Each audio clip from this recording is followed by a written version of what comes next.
I want you to pay particularly close attention to this latest comment by Trump attorney Alina Habba.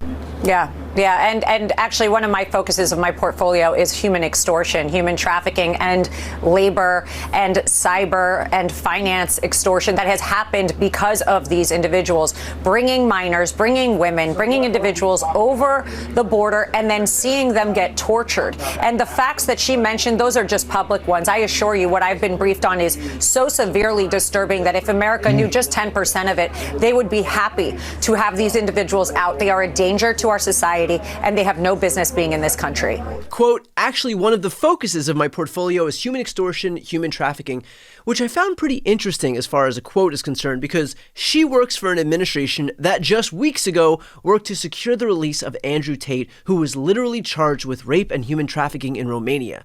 Of course, if you're wondering why, well, that's because Andrew Tate is an outspoken Trump supporter. In other words, Habba is very against trafficking, unless the trafficker in question voted for her boss. And hey, don't take my word for it, take hers. Hi, nice to meet you. I'm a big fan. Well, nice to meet you. I'm a fan. You're the one saving Trump. You're doing more important work than me. America, not just Trump. And I agree with everything you just said.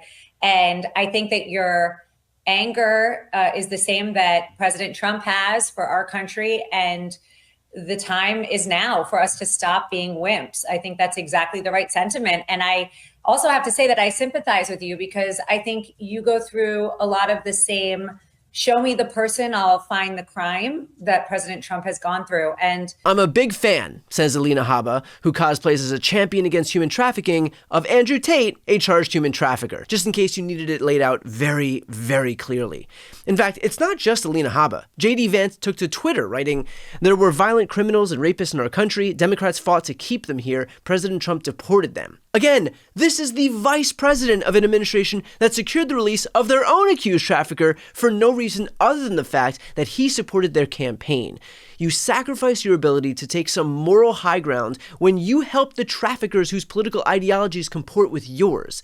Now, let's get to the other issue here, because I know that the criticism here is going to be, why are you advocating for Venezuelan gang members? To be clear, I am not advocating for Venezuelan gang members. I'm advocating for due process. These people were all alleged to be gang members by the Trump administration. If they are indeed gang members, then prove it in court. If it pans out, deport them. But without that due process, what we're saying is that the accusation alone from the Trump administration is enough to forego that due process. Do we really want to establish the precedent that all Trump has to do is accuse someone of being a gang member and then boom, they're deported? Do you really believe that this administration is acting in complete good faith and wouldn't include, non-gang members in their roundups, but then just claim that they're gang members as a pretense to be able to easily deport them? Again, if they are gang members, if they're criminals, if they've done anything wrong, I'll be the first one to applaud their departure. Honestly, I have nothing to gain by advocating for dangerous people to stay in this country. I want my city to be safe just like anybody else does, left, right, or center. And I mean that.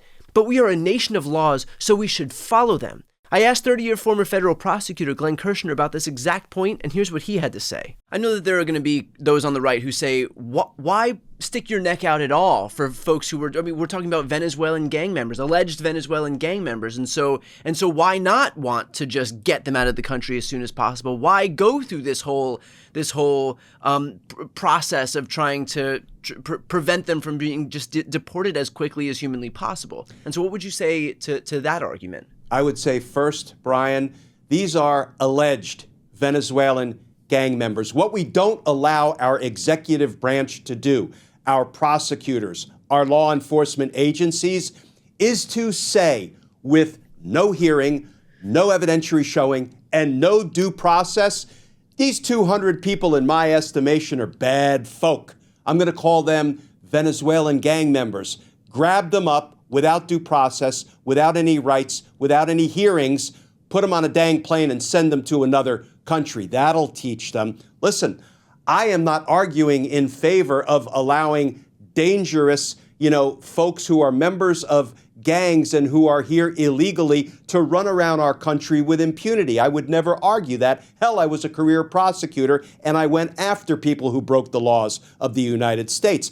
However, if you have no due process, you have Donald Trump sitting up on high, and by basically royal fiat, he says, gone with all of these people, then we're not protecting anybody, because there has to be a lawful process in place before the United States gets to grab people up and eject them from our country. In fact, even the Murdoch-owned New York Post echoed this claim with a headline that read, "Sorry, Elon, even deporting illegal gangbangers must heed to the rule of law." Again, it is not extreme nor even a left-wing position to demand that we abide by the very basic elements of due process. In fact, that is a right-wing position that I'm espousing here. We have spent years and years and years listening to Republicans beat their chests about being the party of law and order. This is what law and order looks like.